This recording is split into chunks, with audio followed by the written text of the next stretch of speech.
Hello, hello, hello. Today is Thursday, October 10, 2024. Here follow my solutions to problem 213. Introduction to nuclear energy. This is not a just normal solution. This is really a mini lecture. It will last about 25 minutes.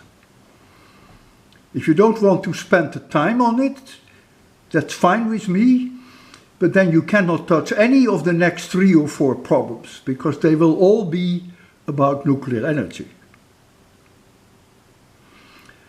And the whole idea is that if you read the solutions properly, all that material that is covered in the solutions, in these solutions here, you can use in the next problems. If you don't read this, no chance in the world that you can do the next problems.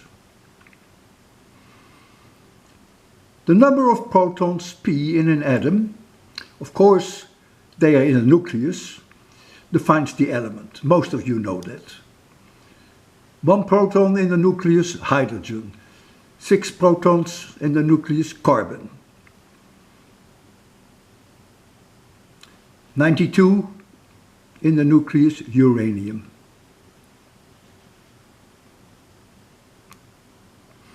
Protons and neutrons are both nucleons. In nature, there are 3 forms of carbon. Carbon, 6 protons in the nucleus. If they are not 6, it's not carbon. But there are 3 forms of carbon, and we call those isotopes. All have 6 protons in the nucleus, as I said. If not, then it wouldn't be carbon. But the number of neutrons, capital N, can be 6, 7 or 8. And something similar is the case for oxygen. You can read this here. I don't have to read what you can read on your own. So I will go down slowly.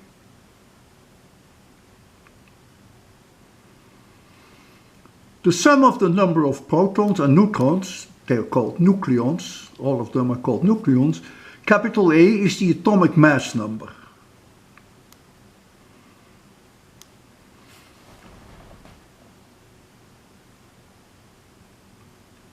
Almost 99% of all carbon in nature has 6 protons and 6 neutrons. That means A is 12. So those that have more neutrons than 6 exist, but at a very low percentage. Something similar is the case for oxygen. There are several isotopes of oxygen. They have different number of neutrons. But 99.6 of oxygen that you find in nature, that you are breathing in, I hope, has 16 nucleons.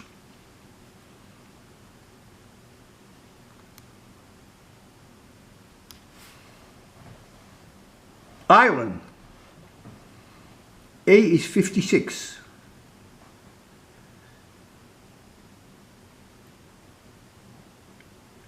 (92% of iron in nature has an A of 56. Uranium, 99.3%, has a total number of nucleons of 238, whereas only 92 are protons.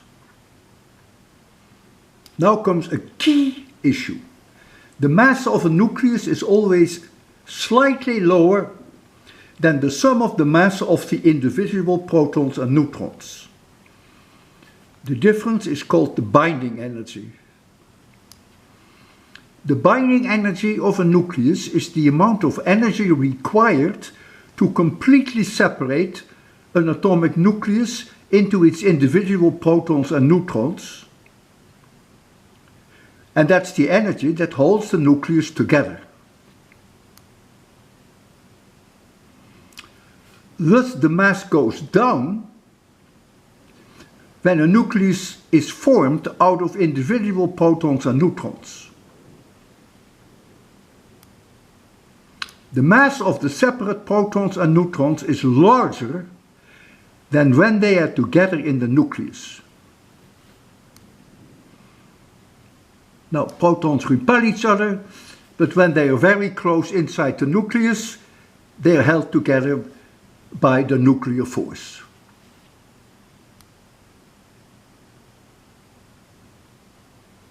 It's also called the strong force.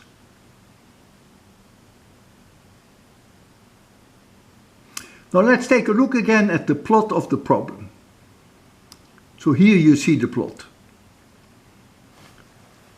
Binding energy per nucleon in million electron volts, and here the atomic mass number A.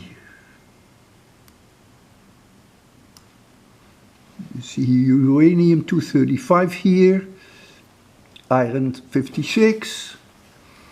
You see hydrogen here, oxygen 16, carbon 12. The 12 means, in this case, the number of nucleons.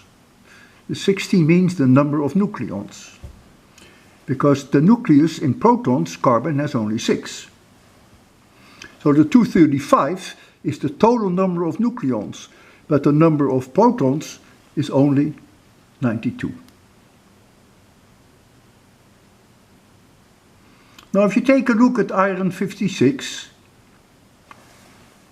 and you go to the left, you can read that the average binding energy per nucleon is about 8.8. May not be exactly easy for you to draw this line, but I looked up separately online what the average binding energy is per nucleon for iron 56, and that is 8.8 MeV. So that means that the energy of 56 iron is about 56 times 8.8 is 493 million electron volt lower than the sum of the energy of 26 protons and 30 neutrons separately. Now here comes Einstein around the corner, equals mc squared. In SI units, E is in joules, M in kilograms, C is speed of light, meters per second. 1 joule is an enormous number of million electron volts. So the 493 MeV energy is the equivalent to a mass of about 0.88 times 10 to the minus 27 kilograms. That follows immediately from E equals mc squared. Nuclear physicists, and I'm one of them, I got my PhD in nuclear physics, in general refer to particles with their energy in MeV, never with the mass in kilograms.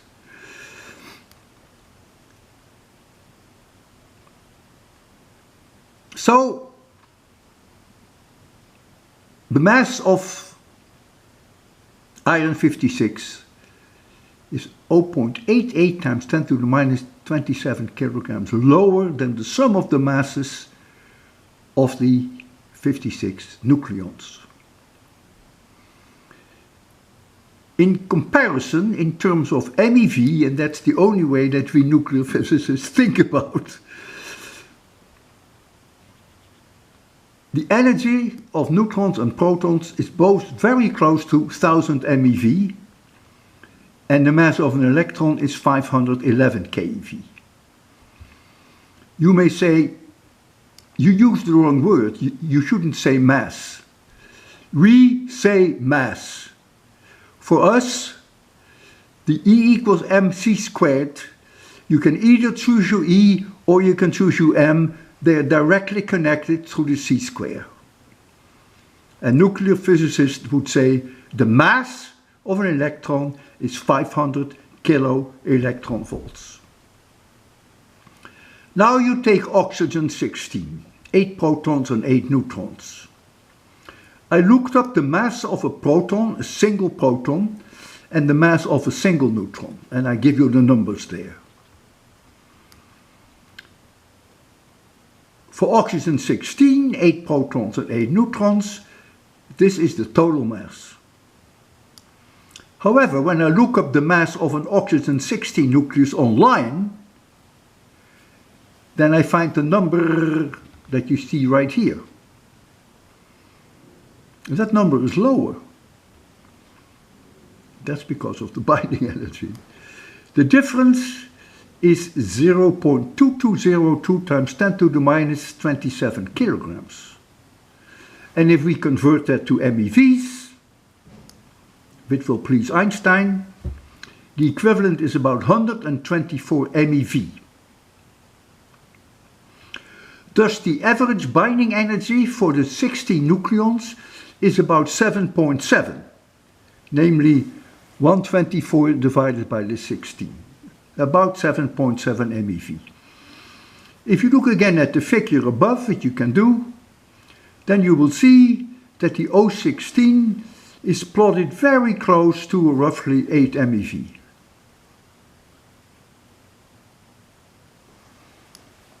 O16 very close to 8 MeV.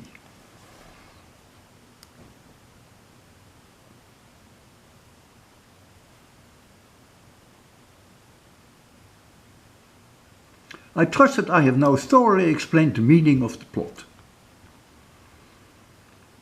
More interesting is the second question. What is the meaning of the two arrows in the plot?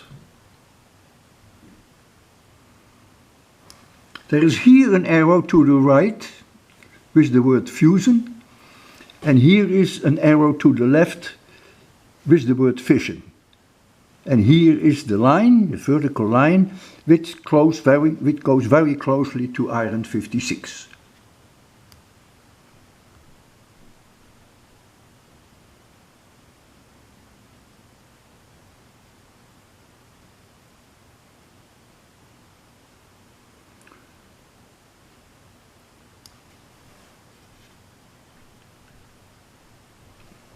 All right. On the left of the vertical dark line in the picture is this arrow. Nuclear energy is released when there is nuclear fusion. That means that two nucleons, two nuclei, merge to become one. We call that fusion. On the right is this one. We call that fission. That means one nucleus breaks up in two pieces. Lower mass, smaller. And that's called nuclear fission. It's the breakup. In both cases, there is mass loss.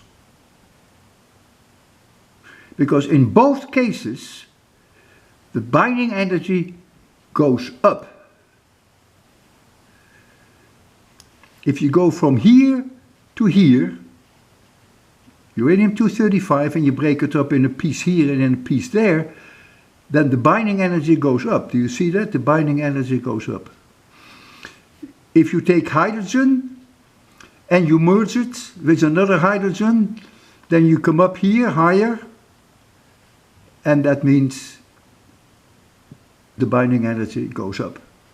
So merging on this side means there is a loss of mass. Fission on this side means there is a loss of mass.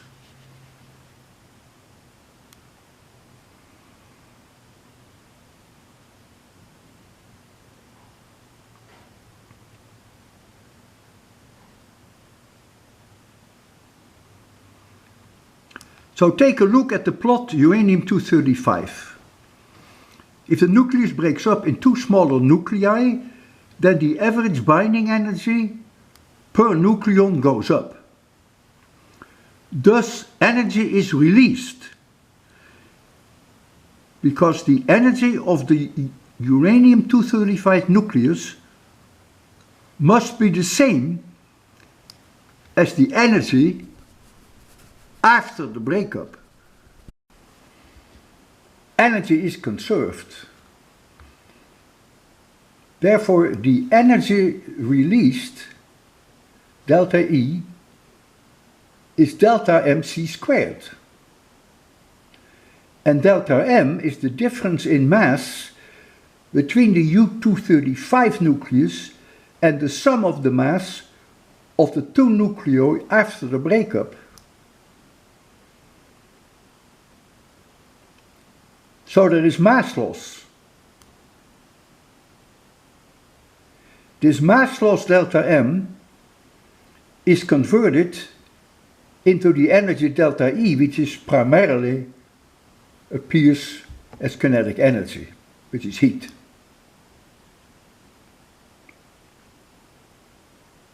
I'll just give you this, as you may need that in the future. When uranium-235 breaks up, called fission, the energy that is released is about 200 MeV.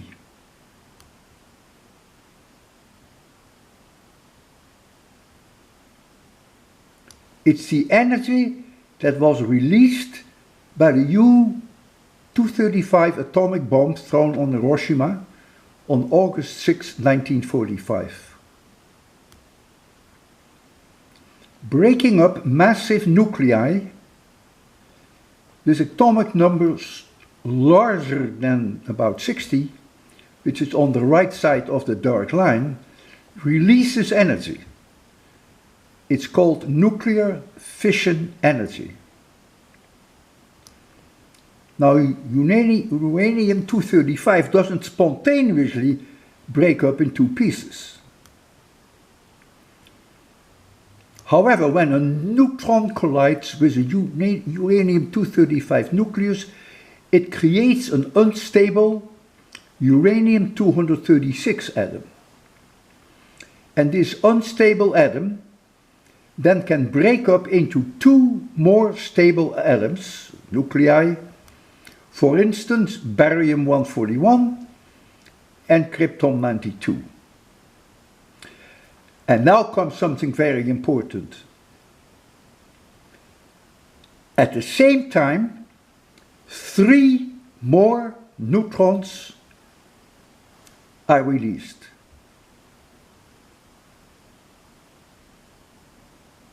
And that is the secret behind nuclear bombs. The fact that three more neutrons are then released is the reason why uranium-235 nuclear bomb exists. Because the breaking up becomes then an uncontrolled chain reaction. If one uranium-235 breaks up, because one neutron hits the nucleus, then yes, it breaks up in two pieces, but it generates three more neutrons. And these three more neutrons can then penetrate another uranium-235. And so you can see that you get an uncontrolled chain reaction. And that's behind the fission bomb, uranium-235, used on August 16. Uranium-235 can also be used as fuel for nuclear power plants and nuclear reactors, for instance for submarines. The heat that they produced is converted into electricity, which is similar to traditional power plants, which use fossil fuel.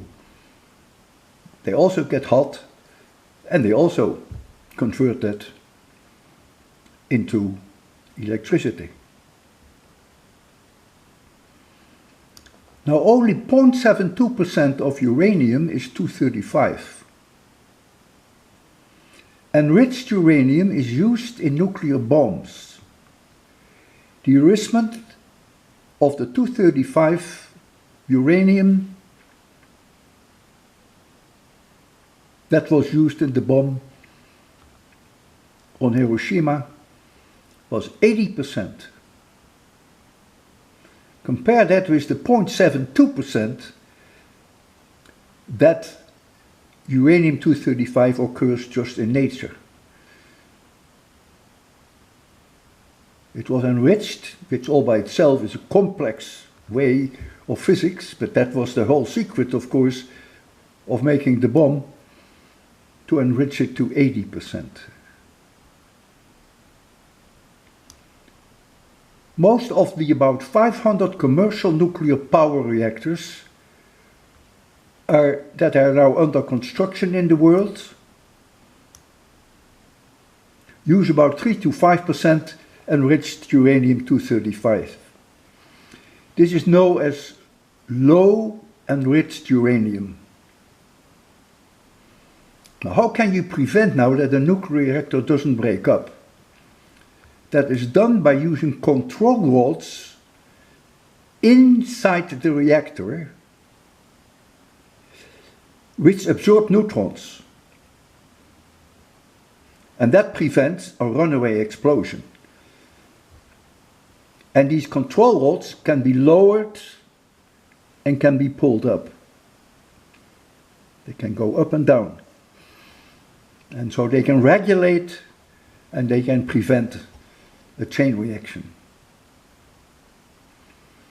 Now take a look at the very left of the plot. For instance, look at hydrogen. I'll give you a chance to do that now.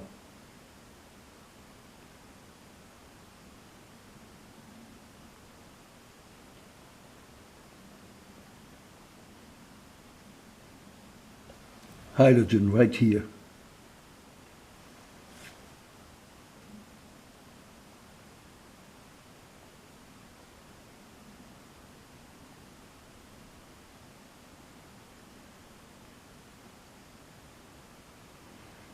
If you fuse two such nuclei to get one nucleus, then the binding energy per nucleon goes up.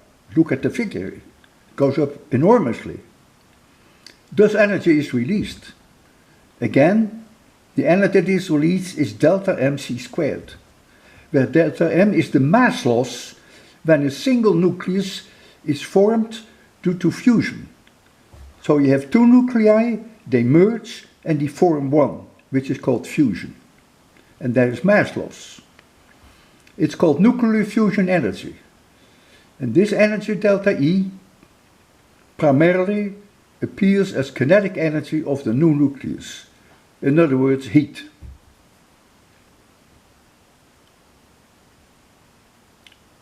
Fusion does not happen just by itself, unless the temperatures are millions of degrees centigrade. But it's very different from fission. It is the energy source of all stars. This may be a shocker for you. Solar energy is also nuclear energy. Thus, for humans to produce fusion energy and use that in your kitchen is a long way off. They fuse deuterium with tritium. Both are isotopes of hydrogen. But 1 out of every 6,400 hydrogen atoms is deuterium. And here I give you the percentage of all hydrogen atoms that are deuterium. Tritium itself is radioactive. It has a half-life of 12.3 years. So tritium has to be produced. I leave it up to you to Google how tritium is produced. Otherwise my solution becomes too long. But yes, it has to be man-made too. The temperatures there that are required exceed 100 million degrees Celsius. as this heat is needed to initiate the fusion reaction. In other words, the two nuclei have to be forced, so to speak, to become one. And that requires an enormous amount of heat.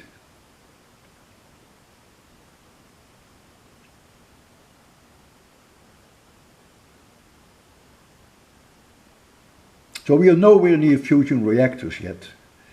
That may actually not even happen in your life. Although there have been recently breakthroughs made, but they're all on a laboratory scale. Hydrogen bombs are driven by uncontrolled fusion, and they are ignited by a fission bomb, which gives them this absurdly high temperature. So here you see the three isotopes of hydrogen. So this has one neutron, this has no neutron, it's called protium, and this is tritium, which has two neutrons. There is a misunderstanding among many viewers that elements with high atomic numbers will decay to become iron 56 by means of fission. If that were true, and about 80 more elements, if that were true, then lead and about 80 more elements could not even exist. Lead has 4 stable isotopes. As of today, there are 118 elements in the periodic table. The first 82 elements have isotopes which are stable. There is also a misunderstanding among viewers that elements with low atomic numbers, lower than iron, would fuse. That is not true. Helium-4 is extremely stable. And that's very low number of nucleons, far on the left of iron 56.